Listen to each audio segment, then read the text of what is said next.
Hey pups, Pup Copper here. Today I figured I'd just give you a quick review of one of the games I bought during the Steam Winter Sale. No Place Like Home. It's a cute little base builder puzzle solver game, kind of like Stardew Valley. It's made by Chicken Launcher Games, and the publisher is Realms Distribution. So yeah, let's just go in here in a second, but I guess I'll give you the download first. Uh, it's a really cute and engaging puzzle solving game. Uh, and like I said, it has elements of crafting and base building built into it, so it's got all that. It's got good progression. I think of it as a game where if you just want something that you can just kind of play without thinking a huge amount about it and just do stuff and just kind of have something chill which you can relax with, this is a good game. This is a good game that fits that kind of vibe.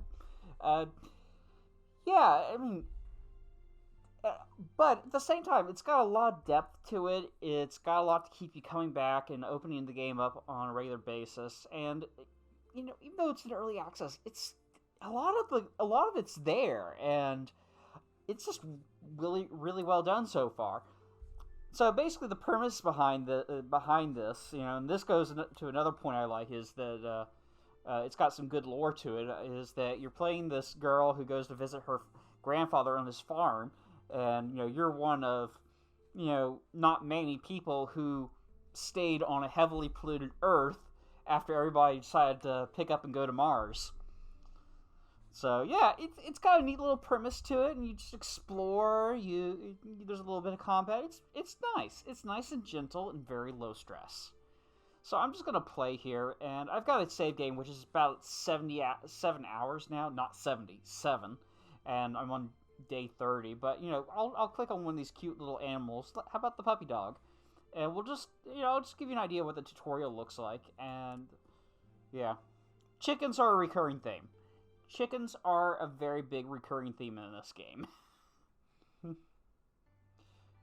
So this tutorial is actually a really good little tutorial, and this kind of goes to a design philosophy the entire game has, is that it's very clear through the tooltips it wants to give you.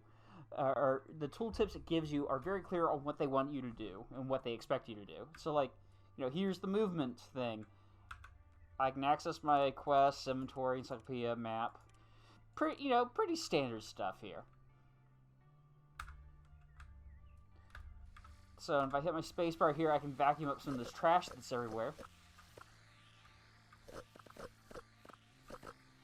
There we go. I'm just going to vacuum up enough just to kind of get through.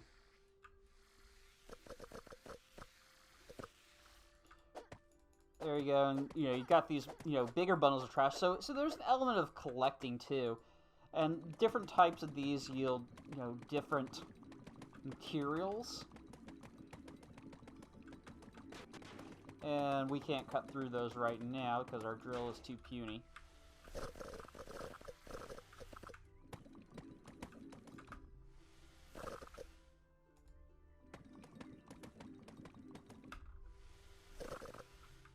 Yeah, you see we collect all that trash in our inventory.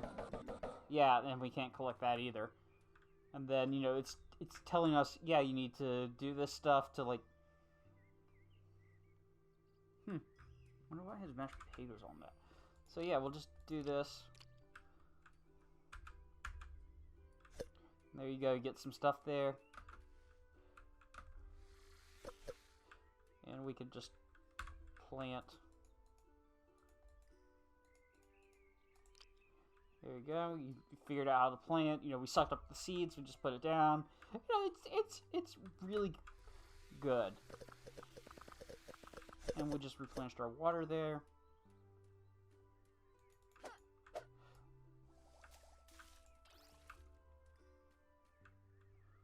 And yeah, we just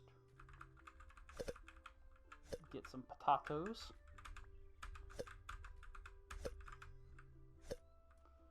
We cook the potatoes.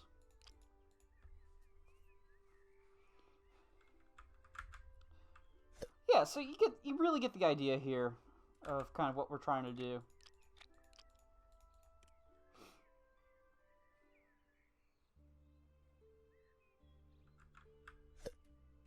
And then, you know, like I said, there's some crafting here. Yay, we learned how to build a training chicken coop.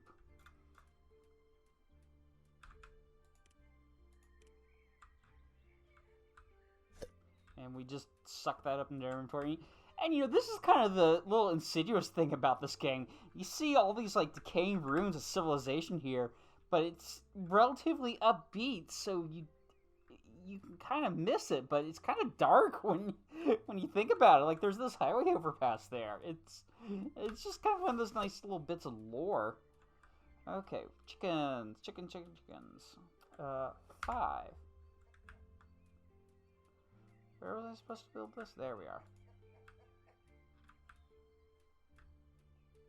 Yay, I built stuff.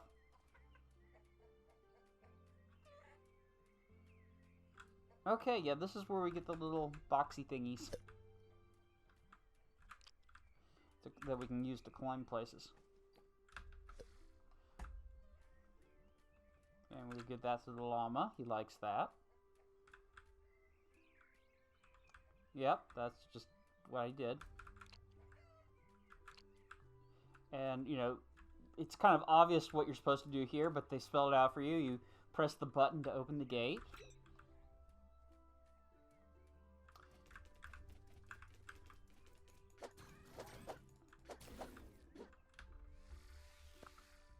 There we go. You just suck up the batteries. Now, one thing the tutorial doesn't really talk about is you can use your water as a ranged attack. And I think that's a huge oversight. But maybe that's something they will, like, address in,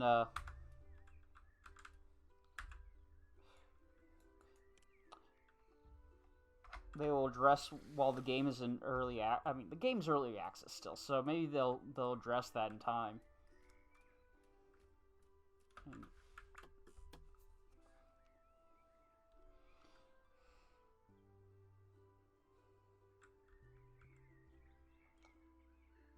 So yeah, I mean, you just saw how quickly I went through the tutorial there. I mean, it's a good, all things considered, it's a pretty good tutorial. It's not overly complex, and it gives you basically what you need to know. And for some reason, Zoom wants me to do something. So yeah, from what I heard, Train on Earth is done using delicious preserves. So all these quests that they currently have in the game are actually really well written and well designed. It's just really nice. Can I make a preserver? Oh no, I need to get the recipe. And you can see it's Ellen's base, our little character. Yep, Grandpa's house is not as good a condition as I remember. I can't decorate unless the walls are repaired. Think Grandpa spoke about someone in the Lonely Hills who can help me with that. And yeah, apparently Grandpa has not been great about cleaning up, so we'll just take care of that.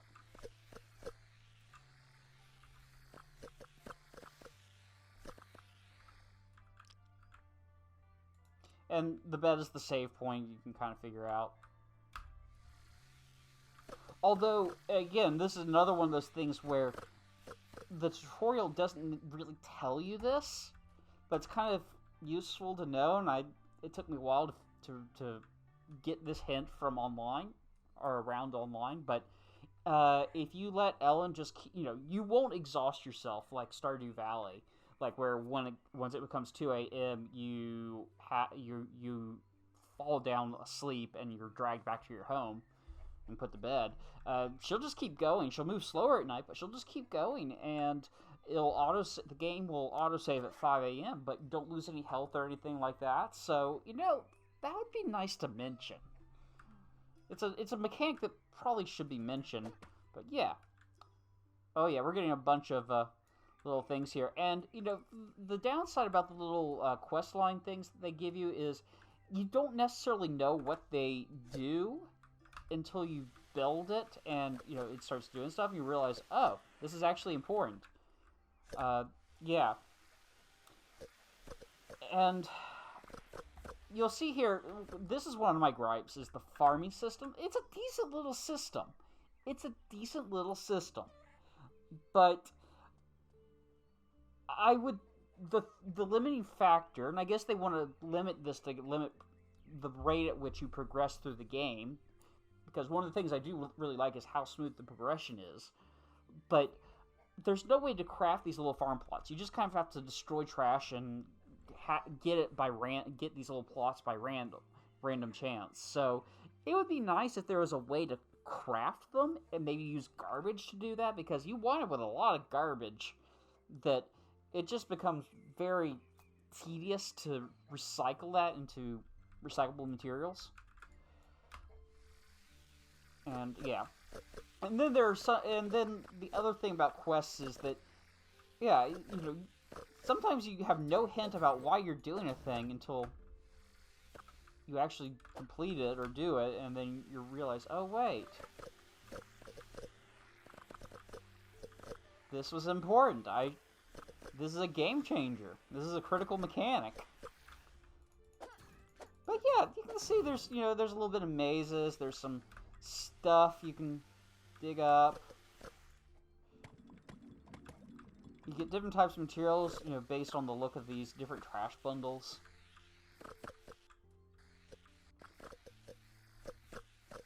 Yeah, and you'll find things like this chest. And some of them, they'll give you different types of rewards.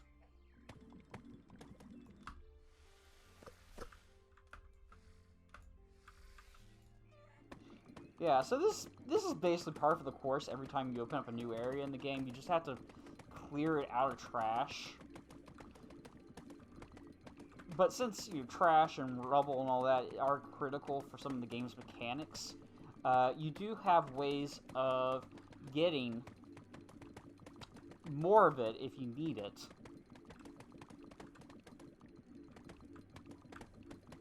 Yeah, I'm just doing this. And, as you unlock different areas in the game, you'll get different types of seeds, which you can then plant, and you can... One of the big uses for seeds is that you grow things with it that are used to purchase upgrades and equipment, and then subsequent equipment and upgrades requires cooking multiple things together into recipes. So yeah, it gets a little involved, and it's got some good mechanics in there to keep you engaged in the game.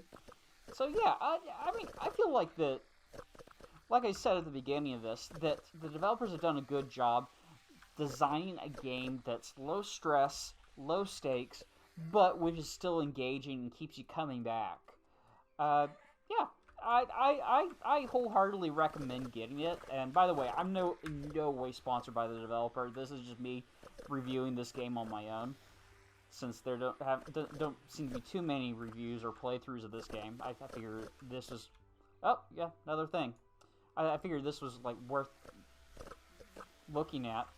Aavak and Z1 Gaming both have, like, more in-depth videos that kind of actually are more walkthrough type. This is just kind of an overview. I'm not gonna be... Unless there's, like, people clamoring for me to do a Let's Play, this is... I mean, the review is just really it. Yeah, and as you can see, the art in here is just really nice. It's just a very pretty game to look at and watch. The sound effects are great. I think they're on point, and the developers have done a good... the developers have done a good job with that. One thing I do have a complaint about, and this may just be because the game is in early access, is that after you play the game for an extended period of time, because there's only like a handful of music tracks, it starts to get really repetitive. And this isn't a problem that's unique to No Place Like Home.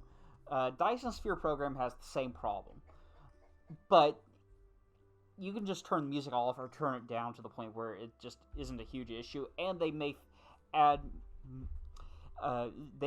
more music to the game before it goes into its 1.0 release, which I have no clue when that will be. But yeah, I highly recommend this game. It's just really nice. It's just, if you just want something that you just sit around and just kind of sit back and just do nothing with for a while, this is a good game. And I guess if any of you developers from Chicken Launcher Games or publisher Realms Distribution, if any of you guys are watching this, in my personal opinion, having played it for a bit on the PC, I think this would be a perfect game to port over to the Nintendo Switch. I think that the mechanics and and how the game is designed would lend itself really well to being on a small console. I mean, even Xbox or PlayStation, this would be really good on, I think, or Steam Deck. But I think especially the Nintendo Switch is kind of like the right match of vibe and